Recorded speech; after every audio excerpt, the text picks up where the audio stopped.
Selamat datang kembali di channel saya dan saya Sofia. Saya mahasiswi Politeknik IDN jurusan UI UX Design. Dan hari ini saya akan menjelaskan lanjutan dari video yang kemarin ya. Ini adalah tentang prinsip dari desain, 13 prinsip desain ya. Jadi kita akan lanjut ke prinsip yang ke-6, yaitu adalah white space. Jadi, apa itu white space? White space itu atau bisa disebut juga dengan negative space dalam desain, itu adalah ruang kosong di antara elemen-elemen. Nah, meski sering disebut kosong, justru white space ini adalah prinsip yang bikin desain itu terasa lebih rapi, lega, dan juga mudah untuk dipahami. Ya. Jadi ada dua jenis white space. Yang pertama adalah active white space.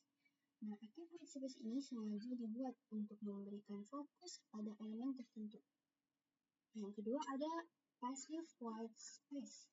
Jadi passive white space ini terjadi secara natural, misalnya jarak antara huruf atau spacing, baris teks, atau margin standar. Kayak jarak antara huruf itu misalnya kayak gini ya. Jarak antara huruf ini gini. Jadi misalnya terlalu lebar atau terlalu jauh atau terlalu dekat gitu. Kemudian ada antara baris itu sepertinya contohnya ini kan jaraknya agak jauh, kemudian di sini jaraknya itu agak lebih dekat begitu. Ya.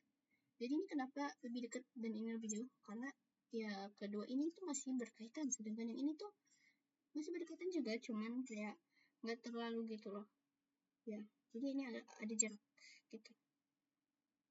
Ya, ini contohnya ya, active white space, kemudian ya active white space itu seperti ini. Contohnya di sini juga bisa sih, ini active white space kayak gini nih. White space itu ruang kosong ya, ruang kosong seperti ini ruang kosong. Kemudian passive white space itu kayak jarak antara apa ini? Antara kalimat antar teks sama. Kemudian kita masuk ke prinsip yang ke-7, yaitu ada proportion. So, jadi proporsi adalah hubungan ukuran antara elemen dalam desain. Jadi elemen yang lebih besar akan otomatis terlihat lebih penting dibanding dengan teks atau elemen yang lebih kecil. Nah, cara ini membantu menciptakan hierarchy. Jadi, proporsi, dan hierarchy itu saling berkaitan ya. Nah, contoh penggunaan proporsi itu adalah misalnya judul dibuat lebih besar, subjudul sedang, kemudian isinya itu lebih kecil. Ya, ini dalam membuat teks ya misalnya. Nah, maka kalau kita membuatnya seperti ini, maka akan langsung jelas mana yang lebih utama. Tentunya yang lebih utama adalah yang lebih besar ya, makanya judul dibuat lebih besar. Kemudian subjudul sedang, kemudian isinya lebih kecil. Ya. Jadi yang kedua, contohnya adalah ilustrasi besar di poster diseimbangkan dengan teks kecil. Maka fokus akan tetap ke gambar. Ya. Jadi misalnya kita punya ilustrasi nih di poster. Nah, tapi teksnya itu kita buat kecil aja ya, lebih kecil dari gambarnya supaya gambarnya ini jadi fokus utama ilustrasi yang kita bikin dalam poster itu bisa jadi fokus utamanya. Caranya itu adalah dengan menambahkan teksnya itu ya teks kecil ya, bukan teks yang besar banget ya. Kalau teks besar banget nanti orang jadi lebih fokus ke teksnya bukan ke gambar. Ya. Sedangkan biasanya untuk poster itu yang lebih dipentingkan adalah gambarnya.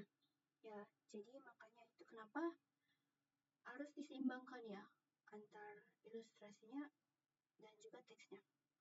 Kemudian yang ketiga, contoh ketiga itu pada desain UI, yaitu tombol ETA atau call to action. Ya, biasanya itu lebih besar daripada tombol sekunder ya. Call to action itu kayak misalnya buy now, atau gimana ya.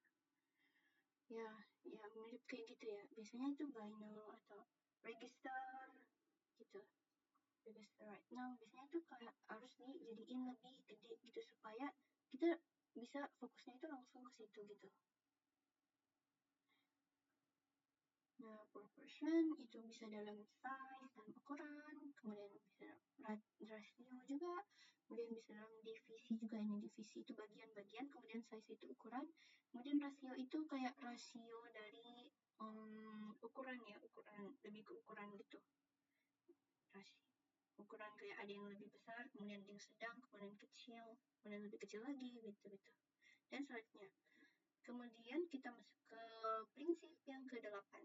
Prinsip yang ke-8 ini adalah repetition atau repetisi. Jadi repetisi adalah pengulangan elemen desain secara konsisten untuk menciptakan kesatuan. Nah, repetisi yang merupakan repetisi itu bisa berupa warna, font, bentuk, pola, atau gaya tertentu. Contohnya, contoh penggunaannya adalah pada branding misalnya. Jadi warna dan font yang sama dipakai untuk di seluruh media, logo, poster, dan website ya. Benar. Jadi, ya repetisi ini untuk menciptakan desain yang konsisten. Dan tentunya untuk branding itu harus konsisten ya, supaya orang itu nggak bingung gitu ngeliatnya, dan orang kayak, oh ini brand yang ini gitu. Jadi nggak lupa gitu kalau ini adalah brand, suatu brand gitu ya, dan suatu brand. Kemudian yang kedua contohnya adalah dalam UI UX. Di tombol di semua halaman punya bentuk dan warna yang konsisten. Nah ya benar. Jadi kalau kita bikin desain UI misalnya, nah tombol di semua halaman itu harus punya bentuk dan juga warna yang konsisten. Warna itu bisa berubah-ubah, cuman untuk bentuk teks juga bisa berubah-ubah. Tapi untuk warna itu sebaiknya konsisten ya. Jadi konsisten misalnya beberapa warna. Ya misalnya 2-3 warna. Namun kalau misalnya lebih dari itu kayak, atau enggak misalnya warna merah, terus warnanya merah muda, merah tua, merah macam-macam, terus warnanya enggak ada color code-nya, itu tidak konsisten ya, namanya itu tidak konsisten.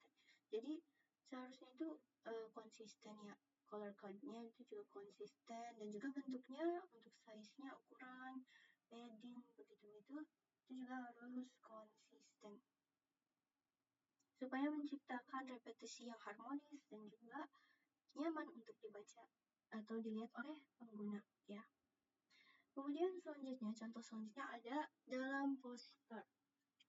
Contohnya yaitu garis atau ikon kecil yang berulang, maka mereka bisa jadi pola visual. Contohnya seperti ini ya. Ya, jadi ini repetisi. Repetisinya itu kayak begini ya. Dari sini, kemudian direpetisi lagi seperti ini. Nah ya. Atau mungkin bisa juga seperti ini, kemudian direpetisi lagi, repetisi gitu.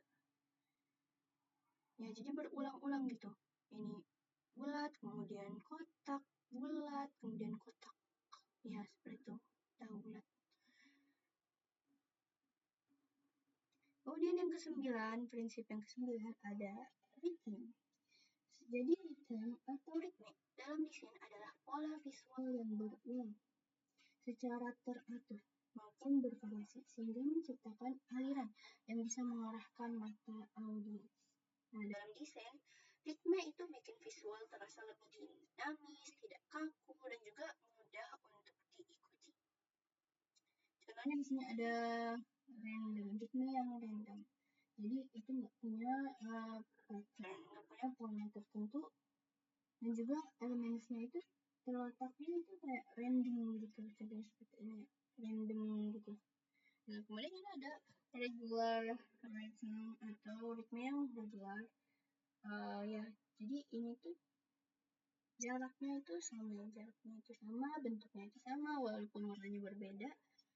Tapi ini kayak menciptakan ritme gitu, ritme yang regular gitu, karena letaknya juga repetitif ya.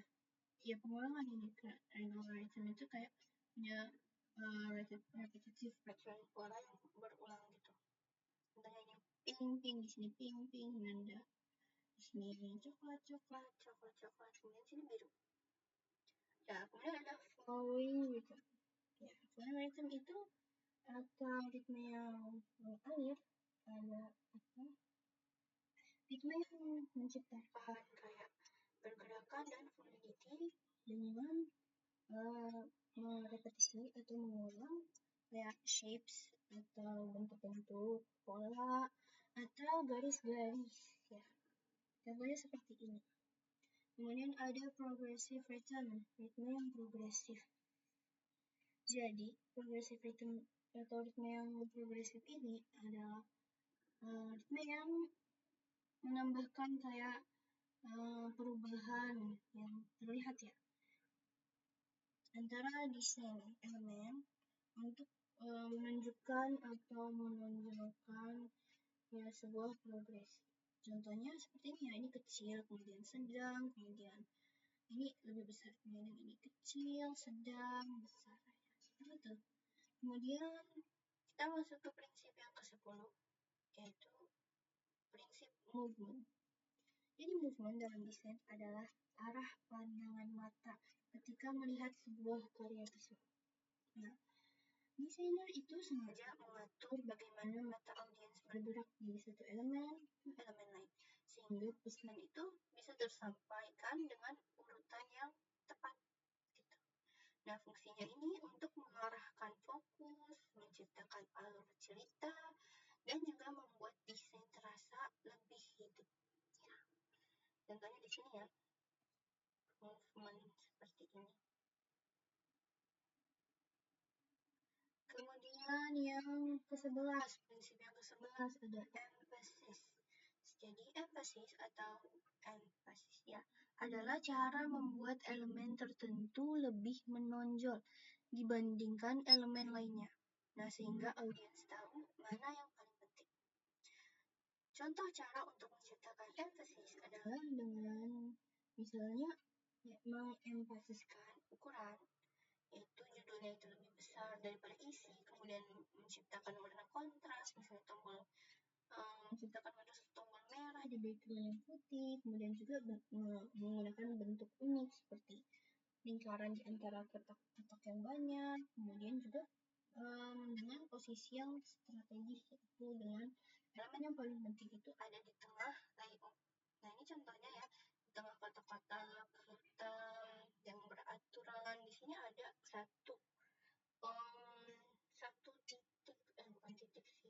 satu lingkaran berwarna merah. Meskipun ini warna, misalnya ini warna hitam, itu sudah menunjukkan emphasis juga karena dia itu beda sendiri gitu. Dan dia menonjolkan, emphasis itu tujuannya untuk menonjolkan. Mirip sama kontras ya. Tapi kalau kontras itu dia lebih ke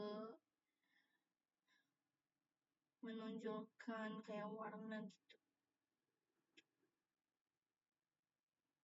Kalau di sini emphasis itu kayak untuk menunjukkan mana yang lebih penting duluan gitu. Ya, untuk membedakan mana yang lebih penting. Kemudian yang ke-12, prinsip yang ke-12 ada proximity. Jadi proximity adalah pengelompokan elemen berdasarkan jarak. Nah, elemen yang saling dekat akan dipersepsikan sebagai bagian dari kelompok yang sama, sedangkan yang jauh dianggap tidak berhubungan. Nah, fungsinya adalah untuk menciptakan keteraturan, kemudian mempermudah pemahaman tentang informasi, dan juga mengurangi kekacauan secara visual. Contohnya di sini desainnya menggunakan konsep proximity, ada misalnya seperti ini. Kalau kita lihat dari desain ini ya, kita lihat dari titik bulat-bulat ini, kita bakal langsung tahu kalau dua lingkaran yang 3 ini nanti lingkaran 6 ini mereka itu terpisah ya, ada jarak. Maka kita bakal langsung mikir, oh ini tuh dua grup yang berbeda gitu. Oh ya, ini tuh dua grup yang berbeda. Otak kita bakal langsung mikir begitu. Ya, jadi proximity ini sangat berkaitan dengan white space. White space ini jadi diberi jarak supaya itu kayak menggrupkan gitu. Proximity itu seperti grouping method ya. Metode untuk menggrup kan. Dan proximity itu bagian dari Gestalt Principle. Apa itu Gestalt Principle? Ya, mungkin kita bakal bahas di pembahasan selanjutnya ya. Ya, untuk Gestalt. Ya, jadi proximity di sini contohnya itu warnanya sama, tapi dia terpisah. Nah, kita bakal tahu, oh ini tuh dua bagian yang berbeda, ini satu bagian, kemudian ini tuh satu bagian yang lain. Kemudian misalnya di sini juga, meskipun warnanya itu berbeda-beda, ya antara dua ini, tapi kita tetap di sini tuh tetap melihat, oh ini tuh satu bagian dan ini tuh satu bagian yang lain. Ya, jadi proximity itu sangat berkaitan banget ya, udah dikasih tahu tadi, ditekankan lagi. Kalau proximity itu sangat berkaitan dengan white space. Ya, dengan white space, kita dengan menambahkan white space, kita bisa tahu kalau oh ini tuh ada dua komponen gitu. Ya, di sini juga dicontohin lagi. Misalnya kita nggak hanya warnanya yang berbeda, tapi bentuk-bentuknya yang berbeda juga.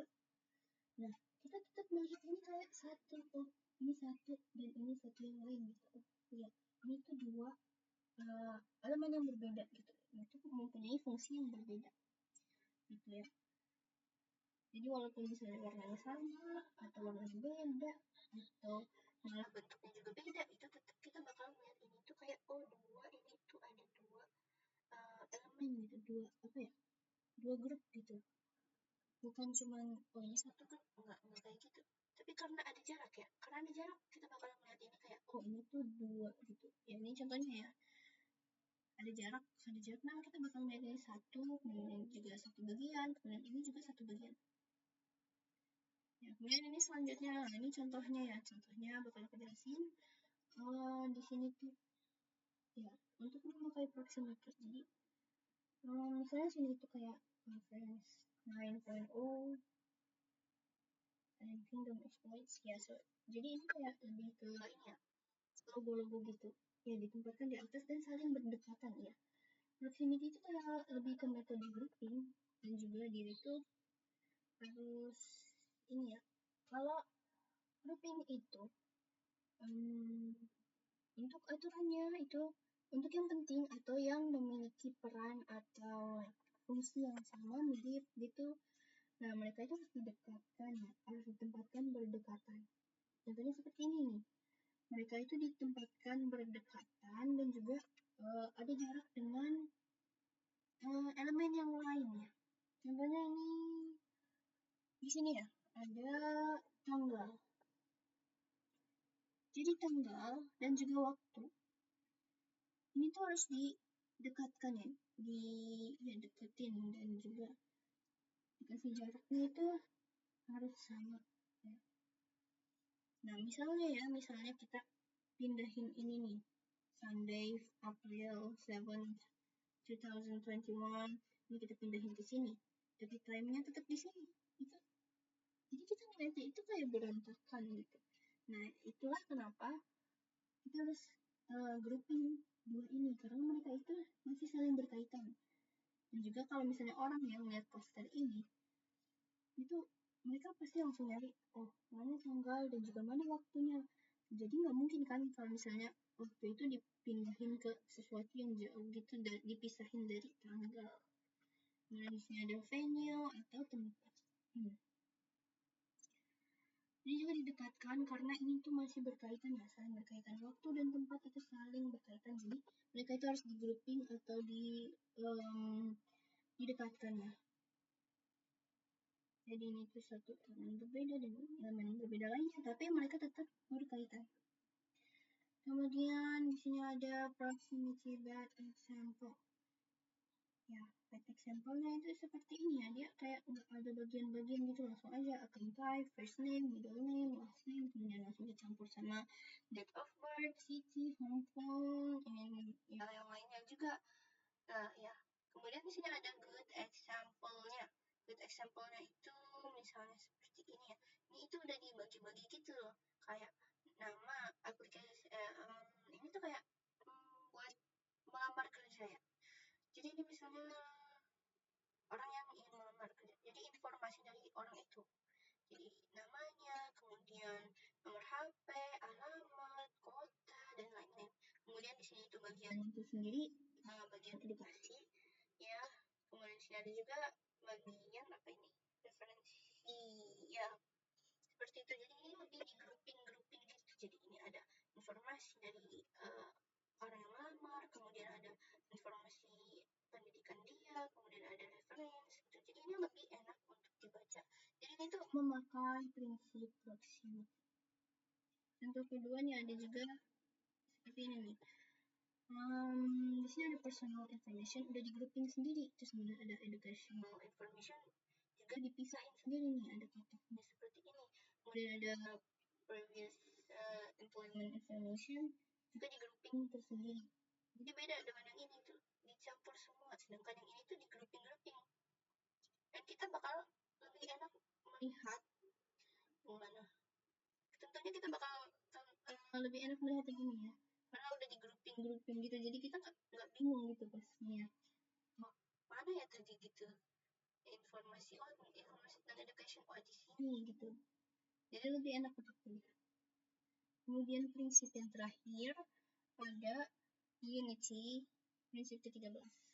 Jadi Unity atau kesatuan adalah keseluruhan desain yang terasa menyatu, harmonis, dan juga konsisten.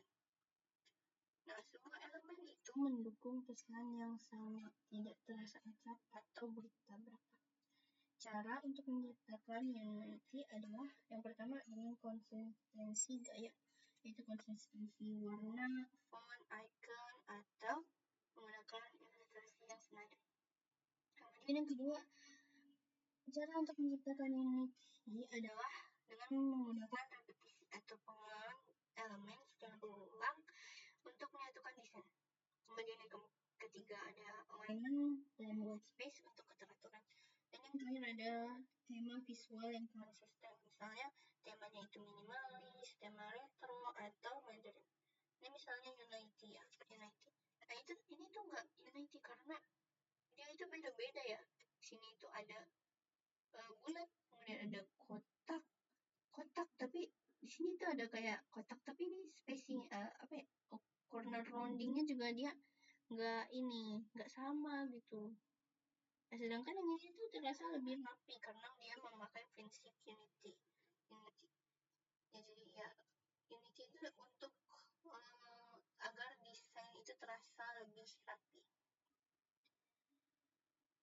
Dengan repetisi dan juga alignment dan white space, kemudian konsistensi gaya, kemudian temanya juga, tema visualnya juga dia konsisten gitu ya. Jadi menciptakan Unity.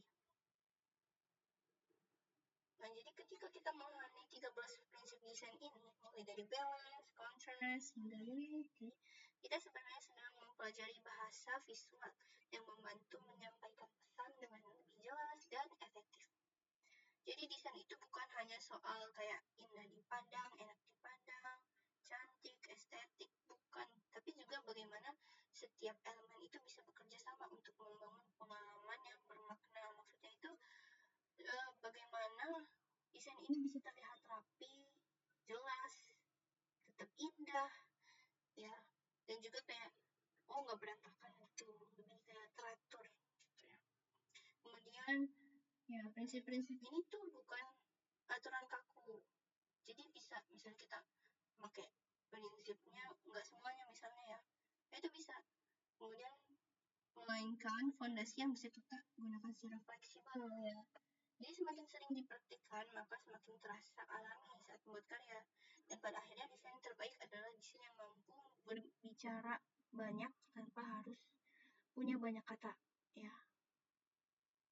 Kemudian, ya, jadi lain kali ketika merancang atau membuat poster, aplikasi, atau sekedar presentasi, maka coba ingat lagi 13 prinsip desain ini.